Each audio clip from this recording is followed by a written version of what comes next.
네, 강프로입니다. 자, HLB 오늘 보합권에서 마감이 됐습니다. 뭐 소폭 하락했는데 며칠 만에 내리는지 모르겠어요. 자, 근데 제가 계속해서 말씀드리죠. 이 저가 구간 있죠. 그쵸? 3만 원대. 그쵸? 3만 원 전후에서 등락 줄 때. 이때는 매집 구간을 만들 수가 없습니다. 자, 요즘에는요. 예전하고 달라요. 주식시장이. 어떻게 다르냐면 예전에는 진짜 흔히 얘기하는 뭐 명동, 전주 뭐 이런 식으로 해가지고 진짜 영화에 나오듯이 뭐 그런 쪽이 있었어요. 근데 지금은 그런 상황으로는 주식시장에서 정말 명함도 못 내밉니다. 왜 그러냐면 지금 시장에 대한 규모가 커질 대로 커졌고요. 그리고 일반적으로 한 종목을 컨트롤하기 위해서는 되게 막 소형주들 있죠. 거기에는 아예 붙지도 않아요. 왜 그러냐면 좋은 내용을 만들 수가 없기 때문에 그렇습니다. 자, 보통 3파전이에요. 누군 재료를 만들고 누군 돈을 대고 그리고 누구는 이 재료 그리고 이 돈을 가지고 그쵸 주가를 움직이기 시작합니다. 근데 그 움직이는 그 구간에 다 그 기간별로 수익을 맞춰야 되는 그 폭들이 다 있어요. 그 폭들이. 근데 그게 흔히 펀드에서 그쵸 이 펀드 매니저들은 평가를 받잖아요. 그쵸? 예를 들어서 공모 펀드가 있고 헤지 펀드가 있는데 헤지 펀드에 속해 있는 그 매니저들 같은 경우에는요. 어떤 식으로 진행하냐면 매월 아니 매주 아니면 매일 그쵸? 이렇게 실적을 평가받습니다. 그리고 특정 지점에 왔을 때 손절을 안 하면 왜 손절을 안 하고 그리고 손절을 안 해도 되는 타당한 이유를 그쵸 계속해서 제출을 해야 돼요. 그러면 오히려 기관 쪽 그쵸 외국인을 포함해서 기관 쪽에서 더 시간이 더 없습니다. 그래서 이쪽 구간 있죠. 하락 구간. 이 구간에서 매집 자체가 안 되는 거예요. 한 달, 두 달, 세 달, 네 달, 다섯, 여섯, 6개월 동안 매집한다고? 이 자체가 불가능해요. 그래서 주가는요. 올라가면 올라갈수록 더 가는 겁니다. 왜? 빨리 실적을 내야 되니까. 주식시장은 이 구조에서 벗어날 수가 없습니다. 이 내용 반드시 기억하셔야 돼요. 그러면 HLB 같은 경우에 보세요. 수급을 한번 보면 오늘도 140억 매수가 들어왔습니다. 그리고 올라오면 올라올수록 뭐가 붙어요? 거래가 계속 붙잖아요. 물론 거래는 늘지. 근데 외국인들의 이 투자 규모가 계속 늘어나잖아요. 이게 왜 이런 상황이 계속 발생을 하겠는지 그 부분을 생각해 보시라는 겁니다. 그쵸? 자, 그러면 한 가지 내용을 더 말씀을 드릴게요. 외국인이 우리보다 그쵸? 개인 투자자들보다 정보에 빨라요. 그쵸? 이건 어쩔 수가 없죠. 그러면 외국인들이 올리면서 매수하고 있는 이 과정에 우리가 어느 특정 기준점을 어떤 종목이든 다 대입할 수 있는 상황을 만들면 장기적인 수익 모델이 완성되겠죠. 자, 그러면 답이 간단하게 나오는 거예요. 오르는 주식을 사되 특정하게 어떤 지점을 찾자. 그게 신고가라고 말씀드리는 겁니다. 기본적으로 52주 신고가가 있고요. 그리고 요것보다 더 줄여서 적용을 시키는 경우도 있는데 그건 뭐 종목에 대한 사이즈 뭐 이런 부분에 따라서 달라질 수 있습니다. 그 부분은 제가 앞으로 차차 이야기를 드리기로 하고 지금 중요한 건 지금이 매집 구간이라는 겁니다. 이거 지금 떨어질 거 기다리잖아요. 못 삽니다. 자, 생각해 보세요. 이동평균선과 주가와의 관계를 한번 생각해 보세요. 주가가 고가에서 3일 동안 횡보한다. 그러면 5일 이동평균선은 어떻게 되나요? 자, 이날 16% 상승 12월 14일이죠. 그리고 12월 15일 7% 상승 그리고 횡보 하루 하고 그리고 화요일이죠. 19일 날 화요일 날 11% 상승 그리고 나서 3일 횡보예요. 저가부터 따지면 거의 더블이 터졌습니다. 그럼 우리는 저가에서 올라오는 거 버리고요. 신고가를 만드는 구간 그 첫 번째 구간이 여기란 말이에요. 조정을 주는 첫 번째 구간이 여기예요. 5일선을 깨고 21평을 지지받고 올라갈 수도 있고 5일선을 딛고 바로 갈 수도 있습니다. 이 구간에 대해서 내가 가격에 대해서 집중을 하자는 겁니다. 왜 그런지 지금까지 이야기를 드린 거예요. 그게 주가는 올라가면 올라갈수록 누군가 받치는 세력들이 있습니다. 근데 정보에 빠르다 그랬죠. 근데 우리는 정보를 받을 수 있는 채널이 없고 정보를 받는다고 하더라도 그쵸? 내가 뭐 대통령인가? 그쵸? 내가 뭐 대통령인가 뭐 국회의원인가 뭐 기업인인가 아니잖아요. 물론 개 중에는 그런 분들이 있을 수도 있지만 아무리 이런 상황이라도 내가 제대로 된 정보를 받을 수 있을지 없을지에 대한 판단을 끝까지 내릴 수 없단 말이에요. 정확한 판단을 내릴 수 없어요. 그러면 들어온 돈을 믿는 게 맞습니다. 그래서 뭐 수급이 되게 중요하다 그렇게 이야기를 드리는 게 아니라 들어온 돈으로 나온 결과 그게 시세잖아요. 가격. 그렇죠. 그래서 제가 가격에 대해서 계속 강조를 드리는 거고 지금은 고가에서 매집 중이다. 그리고 기관 투자자들 그리고 외국인 투자자들은 그렇죠. 헤지펀드 물량들이 많기 때문에 얘네들이 더 바쁩니다. 빨리빨리 매집해서 빨리빨리 띄우고 빨리빨리 끝내고 시세 끝내고 나가야 돼요. 근데 거기서 실적이 나오면 손바뀜이 계속해서 일어나면서 주가가 올라가죠. 삼성전자 보세요. 그렇죠. 아니 누구나 워렌 버핏이 될 수 없어요. 그렇죠. 워렌 버핏은 운용사를 운영하고 있죠. 근데 기본적으로 그 버크셔 해서웨이는 보험사입니다. 보험사. 그래서 장기적인 관점으로 돈을 받아요. 관점 자체가 다르다고요. 근데 기본적으로 이런 종목들, 그렇죠? HLB를 포함해서 에코프로까지 마찬가지입니다. 이런 종목에서 들어오는 건 헤지펀드에서 들어오는 게 거의 대부분입니다. 그리고 최근에는 방식 자체가 조금 바뀌어서 ETF나 그렇죠? 그런 부분들이 있죠. 자, 그런 부분들이 있기 때문에 이쪽에 포함되는 흔히 이야기하는 LP들, 그렇죠? 이런 부분들이 존재를 하는데 기본적으로 들어올 수 있는 환경을 갖춰줬기 때문에 그 자체가 나쁜 건 아니에요. 그런데 그렇죠? 이쪽에서 들어오는 외국인 자금이나 이런 거는 무조건 바쁠 수밖에 없다. 우리보다 더 바쁘다. 그래서 지금 철저하게 매집 구간이라고 인정을 해야 된다. 떨어질 걸 기다리면 이거 못 삽니다. 난 떨어지면 4만 원 이탈하면 내가 사야지. 이런 거 하지 말라는 거예요. 주가가 고가에서 횡보하면 이평선 따라 올라가요. 그러면 고가에서 딱 수렴하고 바로 날아가 버릴 수도 있습니다. 이 구간에서 잡는 게 가격 전략. 그리고 기간을 최소한으로 줄이는 게 보유 전략입니다. 근데 2주 안에 모든 걸 끝내야 돼요. 2주 안에 팔고 나와라. 그런 게 아니라 100% 팔고 나오라는 게 아니라 올라가면 올라갈수록 그쵸? 올라가는 정작 이 시세가 나오는 이 상승 구간은 짧아요. 길어야 3개월입니다. 길어야 3개월. 에코프로 보세요. 에코프로. 그쵸? 에코프로도 보면 쭉 보시면 여기 2월 달부터 상승하기 시작해서 석 달 올랐죠. 석 달 오르고 나서 조정 주죠. 그리고 다시 올라가잖아요. 기술적으로 보면 요 구간 못 잡습니다. 물론 이 구간에서 잡을 수도 있지만 여기서 그래도 이것보다는 조금 덜 오른 걸 찾아야지. 그래도 이 시세 시작점에 있는 걸 찾아야지. 그렇게 보는 게 맞지. 이 구간은 못 잡는 거예요. 근데 내가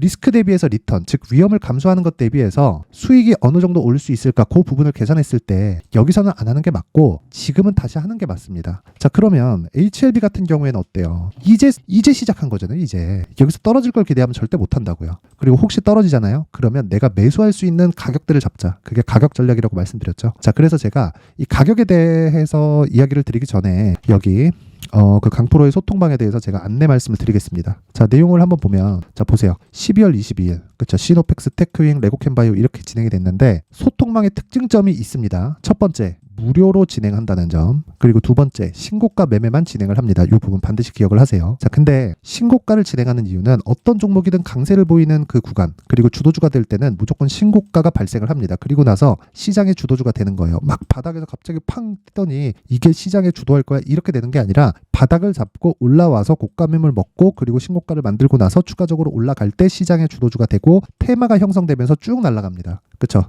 여기까지 인정을 하셔야 돼요. 그래서 제가 계속 무료로 진행을 하고 신고가 종목만 공략을 하는 겁니다. 당연히 여기 나온 모든 종목들도 신고가로 진행을 하고요. 모두 다 스윙으로 진행을 합니다. 2주를 넘기지 않는 선에서. 물론 수익이 크게 발생했어요. 30%, 50% 이렇게 발생하면 추가적으로 가져갈 수 있지만 최장기간, 장기 투자는 3개월 안으로 끊는다. 내용 한번 볼게요. 오늘 시장 내용이 그렇게 썩 좋지 못했습니다. 코스닥 같은 경우에서는 고가에서 매물이 나왔기 때문에 장 후반에 대한 움직임은 그렇게 좋은 움직임을 보이지 못했어요. 그렇죠? 그래서 시노펙스, 자, 시노펙스 먼저 보면 오늘 이 내용 보세요. 고가 구간에서 보잖아요. 자, 시가 0.9%, 고가 23%, 종가 11% 이렇게 끝났습니다. 그쵸? 종가 11%, 시가 0.9%, 10% 이상의 수익 구간이 발생을 했다. 왜? 신고가니까. 실적이 좋아서? 아니에요. 이거 시가총액 4천억 정도 되는데 4천억 대비해서 실적은요. 그렇게 좋은 편이 아닙니다. 자, 내용 한번 확인해 볼게요. 22년 실적이 129억. 올해 좋아지긴 합니다.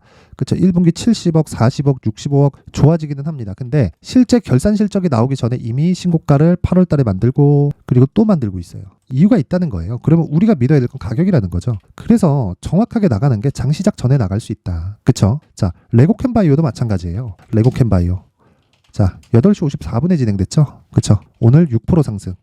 하는 것마다 막 상한가 가고 그러면 좋겠지만 그거는 아무리 해봐도 안 돼서 그건 패스하고요. 기본적으로 신고가 구간에서 시세가 시작되는 그 공략 지점만 딱 노린다. 시가 1.6%, 고가 8%, 종가 6%대. 그쵸? 대략 5% 정도의 수익 구간이 발생했다. 스윙으로 진행한다. 그쵸? 스윙으로 진행하는 과정에서 수익이 볼 수도 있고 못 볼 수도 있지만 기본적으로 시세가 나는 구조는 정확하게 맞춰가고 있다. 자, 쭉 봐도 뭐 다 마찬가지입니다. 그쵸? 쭉 올려보면 한익스프레스, 한동훈 관련주죠. 굉장히 강했죠, 최근에. 그쵸? 상한가 가고 난리를 치죠. 여기 보면 자, 어버브 반도체 19일 날 화요일인가 그래요. 그쵸? 어버브 반도체 같은 경우에는 어버브. 자, 보세요. 요 날이에요, 요 날. 정확하게 신고가 구간에서 그쵸? 하루에 15% 정도 수익. 다음날 10% 추가 상승. 그리고 너무 이 그 단기간 상승폭이 크다 보니까 단기 과열 종목으로 지정이 됐습니다. 자, 그래서 내가 진짜 시장 주도주를 찾고 싶다 하시는 분들은요. 제가 이번에 연말 이벤트로 소통방 인원을 1000분까지 딱 늘립니다. 하지만 무료로 진행을 해요. 그렇죠. 그래서 와서 배우세요. 그래서 꼭 배우시고 대신에 구독과 좋아요만 꼭 눌러주시고요. 그리고 제가 입장 링크를 다들 보내드릴 수 있게 상단에 있는 전화번호로 참여라고 문자를 보내주시는 분들에 한해서만 제가 입장 링크를 순차적으로 공유를 해드리도록 하겠습니다. 자, 그리고 다시 말씀드리지만 주식시장에서요, 꾸준한 수익을 보기 위해서는 무조건 선반영에 대한 구조를 알아야 됩니다. 지금 제가 말씀드리는 신고가는 이 선반영을 그대로 이야기를 드리고 있는 거예요. 자, 어버브 반도체도 마찬가지예요. 하이닉스 실적이 좋은가요? 안 좋아요. 근데 계속해서 올라가잖아요. 반도체 관련주도 그래서 올라가는 겁니다. 그래서 제가 계속해서 신고가를 추적하고, 두산 로보틱스도 신고가잖아요. 얼마나 강했습니까? 최근 저 계속해서 강한 움직임을 보인단 말이에요. 자, 그리고 보세요. 장 시작 전에 다 나가죠. LS 머티리얼즈 상한가. 자, 여기 KINX 급등. 그치요? 그 전에 말씀드리잖아요. 12월 14일.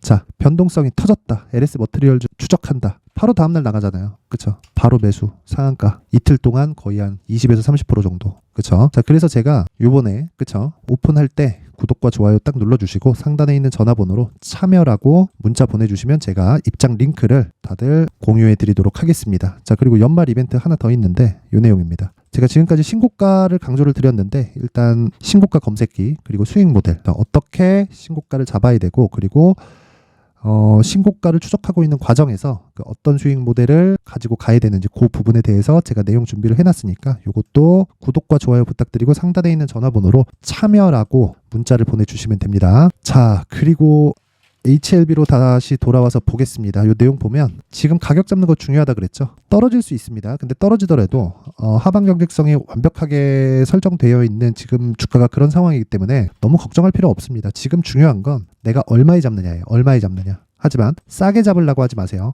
내가 보유기간을 최대한 축소해서 잡으려고 하는 게 중요하다. 보유기간이 늘어나면 늘어날수록 심리가 꺾이기 때문에 매매가 어려워져요. 그렇죠? 자, 그래서 얼마에 잡아야 되는지는, 자, 가격 그리고 단기 보유 전략으로 내용을 준비를 해왔는데 20페이지에 걸친 자료입니다. 이 내용은 제가 영상에서 이야기를 드리면 1시간 정도는 계속해서 이야기를 해야 돼요. 그래서 제가 여기 20페이지에 걸쳐서 정말 정성스럽게 내용을 준비를 해놨으니까 구독과 좋아요, 구독과 좋아요 부탁드리고요. 상단에 있는 전화번호로 숫자 3이라고 문자 보내주시면 제가 한 분도 빠짐없이 가격 그리고 단기 보유 전략을 공유해 드리도록 하겠습니다. 자, 그리고 무엇보다 제가 신고가에 대해서 계속해서 강조를 드렸는데, 이 연말 그리고 연초, 그쵸? 어떤 신고가 종목을 잡아야 되는지, 그리고 그 종목을 어떻게 보유를 해 가야 되는지, 그 부분에 대해서 제가 이해하기 쉽도록 내용 준비를 해놨으니까 영상 끝까지 시청하시고요. 모든 분들이 성공 투자하셨으면 좋겠습니다. 네, 올 한 해를 뒤돌아보니까 구간별로 큰 수익이 나왔었던 종목들이 꽤 많이 보입니다.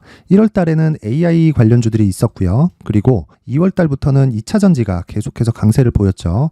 자, 그리고 나서 3월 달이 되니까 AI 반도체 관련주들이 신고가를 만들면서 5월 달부터 시세를 큰 폭으로 냈죠. 저가부터 따진다면 한미 반도체와 같은 종목들도 올 한 해 6배 정도의 시세가 나왔습니다. 혹시라도 올해 수익을 보지 못하신 분들이 있다면요, 어떻게 시세가 움직이는지 반드시 익혀 놓으셔야 되고요. 만약에 그런 부분이 아직 준비가 되어 있지 않다면 어중간한 종목들 사고팔고 하지 마시고요. 딱 한 종목에 비중을 제대로 넣어서 확실하게 수익을 보는 방법이 필요합니다. 자, 그래서 제가 23년 12월 달 강프로의 대시세 종목을 준비를 해왔고요. 이 종목은 대기업을 상대로 안정적인 매출 구조를 갖추고 있는 데다가 이 규모가 40%를 넘나들고요. 호황기 때는 50%를 넘나드는 역대급인 이익 구조를 갖추고 있어서 대체 불가능한 기업이라고 보셔야 됩니다. 자, 지금 현재 주요 거래처는요, 삼성전자, 인텔, 하이닉스, TSMC, 엔비디아까지 모든 반도체 업체를 고객사로 확보하고 있는 상황이고요.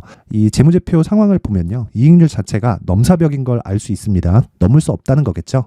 첫 번째 급등 포인트를 보면요, 앞서서 보여드렸었던 실적은요, 23년도 개화 시기에 접어들었었던 AI 반도체의 실적이 포함되지 않은 실적입니다. 자, 그런데 올 한 해 개화 시기에 접어들었었던 새로운 반도체의 실적치가 더해지면요, 질적인 성장보다 양적인 증가가 함께 이루어지게 되고요. 그런 부분을 한미 반도체가 이미 시세로 보여줬죠. 저가부터 6배 강세를 보인 상황이 있습니다. 강프로의 무료 소통방이죠. 어떻게 매매를 했느냐? 5월 25일 날, 그쵸? ISC를 49,800원에 매수를 했고요. 자, 그리고 나서 2달도 되지 않아서 한 100% 정도의 수익을 만들어냈습니다. 자, 근데 6월 2일 날 내용 한번 확인해 보시면, 자, 한미반도체 26,000원까지 올려서 잡겠다는 내용이 있죠. ISC와 함께 새로운 반도체 관련 종목입니다. 이때 당시 가격이 25,650원이었는데 그냥 올려서 잡으라는 거겠죠. 지금 현재 한미반도체 가격이 62,000원인 걸 본다면요, 항상 주가는요, 신고가 이후에 공략하는 것이 좋고, 그랬을 때 단기간에 100% 수익이 가능한 구조를 만들 수 있습니다. ISC도 그렇고 한미반도체도 마찬가지예요. 당연히 에코프로도 마찬가지입니다. 두 번째 급등 포인트를 보면요. 자, 개인용 PC를 비롯해서 서버, 클라우드, 그리고 우리가 사용하는 스마트폰까지 기본적인 PC 구조와 동일하고요. 새로운 반도체의 구조도 동일한 구조를 갖추고 있습니다. 자, 근데 한미 반도체의 상승 이유도요. 이러한 구조가 동일하게 진행되기 때문이고 이 구조는 절대로 바뀔 수가 없습니다. 11월 달에 새로운 뉴스가 나왔습니다. 자, 온 디바이스까지 더해지면 비메모리의 사용처는 계속해서 증가할 것은 너무 당연한 이야기고요. 그런 부분을 감안했을 때 이 기업은요. 질적인 부분에 대한 성장이 아니라 양적인 증가까지 이룰 수 있는 상황이 된 겁니다. 한미반도체의 시세를 보면 아직은 굉장히 저렴한 상태를 유지하고 있고요. 세 번째 상황을 보면요. 엔비디아의 실적인데요. 그건 올해 초 대비해서 4배 정도의 상승폭이 나왔고요. 주가도 그 정도가 당연히 올랐죠. 주식 투자를 할 때는 예상하는 게 아니라 확정치를 보고 매매를 해서 수익을 낼 수 있어야 됩니다. 앞서서 제가 보여드렸었던 내용인 ISC도 그렇고요. 한미 반도체도 그렇고 확정된 내용이 있었죠. AI에 대한 개화 시기에 맞춰서 삼성전자와 SK 하이닉스가 강세를 보이는 구간이 있었고요. 엔비디아가 강세를 보였습니다. 자, 삼성전자도 그렇고 하이닉스도 그렇고 엔비디아도 마찬가지고요. 생각해 보시면 세력들이 어찌할 수 없는 정도의 사이즈를 가지고 있는 그런 종목들이죠. 그렇기 때문에 제가 계속해서 이야기를 드리는 겁니다. 확인하는 데는 확정치가 필요하다고요. 엔비디아 실적만큼 확실한 재료가 있을까요? 엔비디아의 실적의 증가세는요. 앞으로 다가올 AI 반도체의 수요 증가가 있을 수밖에 없다는 거고, 그리고 그에 맞춰서 단가는 폭증하고 있는 상황인 게 엔비디아의 실적을 보면 알 수 있고요. 그리고 삼성전자와 SK 하이닉스로 연결이 되고요. 그래서 한미반도체가 올라온 그런 상황입니다. 한미반도체만큼 추가적으로 상승할 수 있는 종목이 있다는 게 하이닉스를 포함해서 삼성전자의 시세 그리고 엔비디아의 실적을 보면 알 수 있고요. 그래서 준비한 4분기 대시세 종목, 내년 초까지 강세를 보일 수 있는 종목을 준비를 해왔습니다. 어렵게 생각하지 마시고요. 기본적으로 신고가 구간에 있는 종목이기 때문에 하락에 대한 저항성은 충분히 갖춰져 있는 종목이고 이미 시세가 시작이 됐습니다. 자, 무엇보다 중요한 건 얼마에 사는 걸 텐데 제가 그런 부분까지 상세하게 준비를 해놨으니까 영상 상단에 있는 전화번호로 대시세라고 문자를 보내주시는 분들에 한해서만 무료로 공개를 하도록 하겠습니다. 매매하는 과정에서 수익이 잘 안 난다 하시는 분들은 이 종목 딱 받아가서 큰 수익 내셨으면 좋겠습니다.